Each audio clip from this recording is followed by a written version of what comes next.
Mes amis, l'histoire d'aujourd'hui va bouleverser vos cœurs et réveiller vos âmes. Nous vous demandons de regarder la vidéo jusqu'à la fin sans sauter aucune partie, car ce n'est pas simplement une histoire, mais un rappel puissant pour nous tous. L'histoire commence par un matin froid et brumeux dans un des villages du sud de l'Arabie Saoudite, précisément dans le gouvernorat de Al-Namas. Les rayons du soleil ne s'étaient pas encore levés et un silence profond enveloppait les lieux. C'est à ce moment que l'officière Nora Al-Harb, l'une des plus respectées et rigoureuses de la région, reçoit une alerte grave via sa radio. Bien que ce fût sa première année de service, sa fermeté et son courage lui avaient déjà valu une réputation solide. L'alerte faisait état d'un jeune homme ayant tué sa mère dans un village reculé. Sans hésiter, Nora prit le volant de sa voiture de patrouille et se dirigea immédiatement vers les lieux du crime. Arrivée au village, la scène était terrifiante. Une femme d'une 50aine d'années était allongée sur le sol, le corps portant des traces de coups atroces. À côté d'elle, un jeune homme d'une 20aine d'années tenait une lourde matraque en bois. D'un ton ferme, Nora lui lança « Pose cette matraque et viens avec nous, calmement ». Le jeune homme obéit en silence, baissa la tête et lâcha l'arme. Nora le menotta et le fit monter dans le véhicule. Il s'appelait Yasser Al-Mouteri.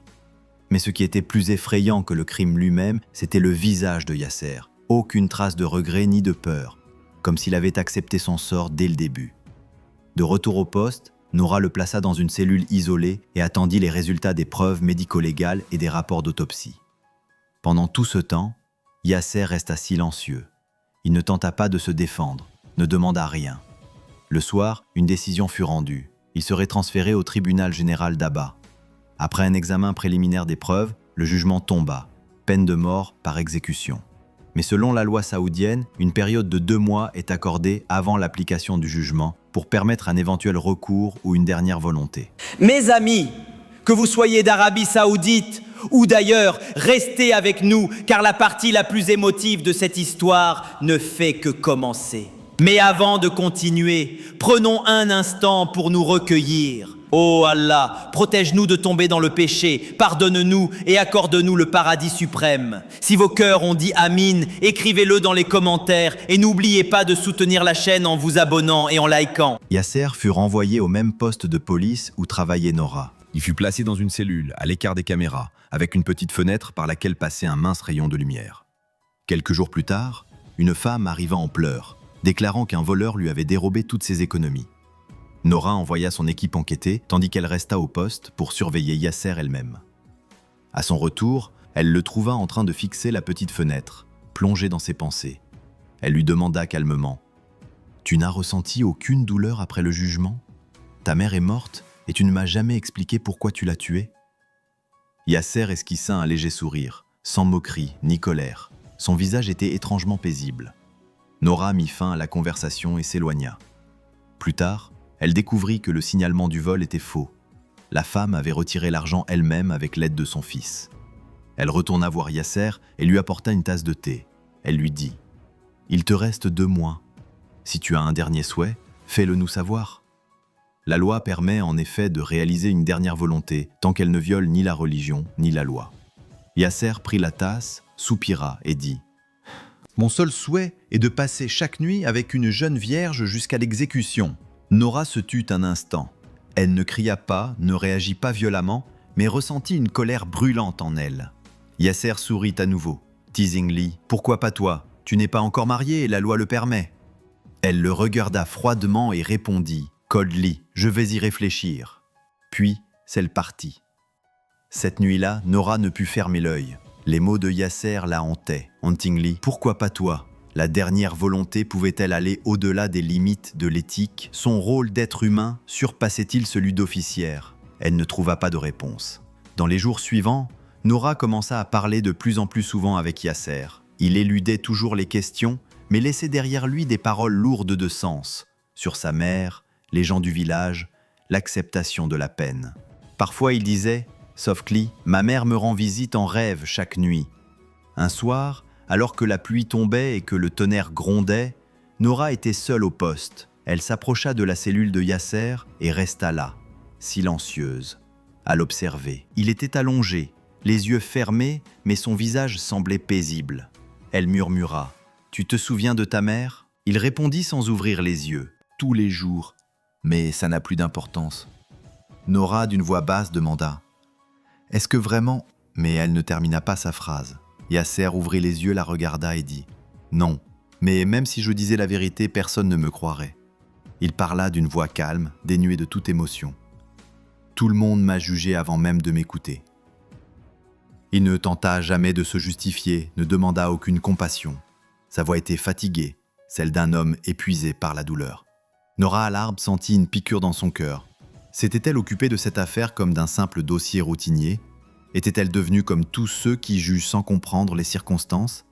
Mais le temps commençait à presser. Si les paroles de Yasser étaient vraies, elle devait le prouver rapidement. Le lendemain matin, Nora s'assit et recommença à examiner le dossier. Elle relut tous les rapports médico-légaux, les relevés d'appel, les données téléphoniques, les documents du tribunal. Et elle découvrit des anomalies étranges, des incohérences dans les horaires et les événements.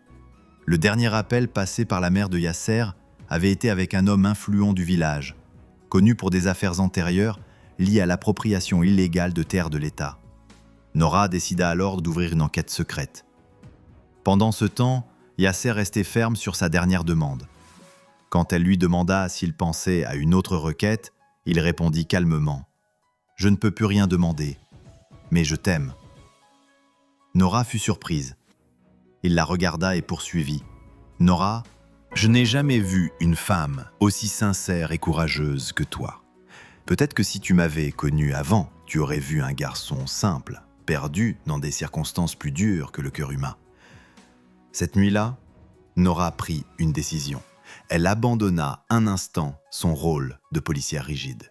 Elle retira son uniforme, enfila une simple abaya noire et s'avança vers sa cellule. Dans ses yeux, il n'y avait ni désir, ni convoitise, mais un profond sentiment de confiance. Elle s'assit à côté de lui, l'écouta en tant qu'être humain, pas comme un accusé. Il n'y eut ni contrainte, ni parole inutile, seulement deux âmes brisées, tentant de se comprendre.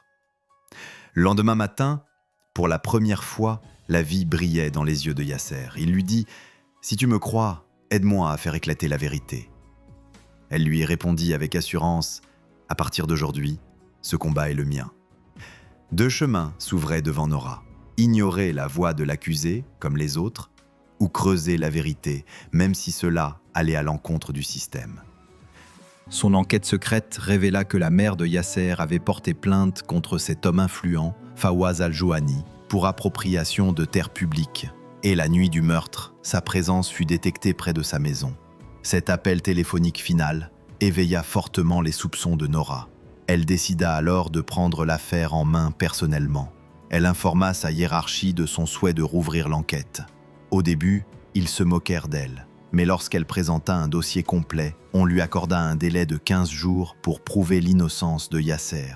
Durant cette période, un espoir renaissait en Yasser, même s'il gardait le silence. Un soir, il lui dit « Même si tu n'y arrives pas, il me suffit que tu m'aies permis de me sentir humain. » Elle lui répondit « Ta vérité est mon épreuve, je n'abandonnerai pas. » Nora se rendit au village et interrogea les voisins. Tous étaient effrayés. Mais une vieille femme, voisine de la mère de Yasser, dit la vérité. Les hommes de Fawaz sont entrés chez elle et l'ont tuée. Yasser est revenu, les a trouvés et a tenté de les chasser avec un bâton, mais sa mère était déjà morte. Elle expliqua qu'elle s'était tue par peur des menaces.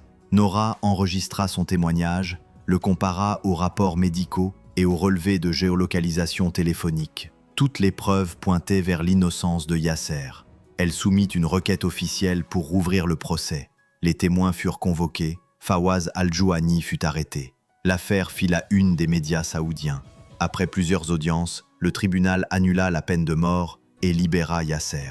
Yasser sortit du tribunal en silence. Il s'approcha de Nora et dit « Tu m'as rendu ma vie. » Elle lui sourit et répondit « La justice ne se limite pas aux tribunaux. Elle commence entre la conscience et la raison. » Les mois passèrent. Les gens les voyaient souvent ensemble, parfois sans annonce officielle de mariage, sans déclaration. Mais ceux qui les regardaient dans les yeux savaient qu'il y avait entre eux un respect et une confiance qui ne nécessitaient aucune parole. Yasser commença à enseigner dans une petite école du village, instruisant des enfants pauvres. Il disait « Si la confiance d'une personne m'a sauvé, alors l'éducation peut en sauver d'autres. » Quant à Nora, elle resta à son poste. Mais elle n'était plus simplement une policière qui exécute les ordres. Elle était devenue un symbole de vraie justice. Dans cette vie, les chemins ne s'arrêtent pas là où nous les avons tracés. Ils commencent au moment où nous nous retrouvons au cœur des combats, des cœurs et des décisions silencieuses. L'histoire de Yasser et Nora nous chuchote à tous. Ne jugez jamais quelqu'un à sa voix, car certains cœurs silencieux portent les vérités les plus sincères.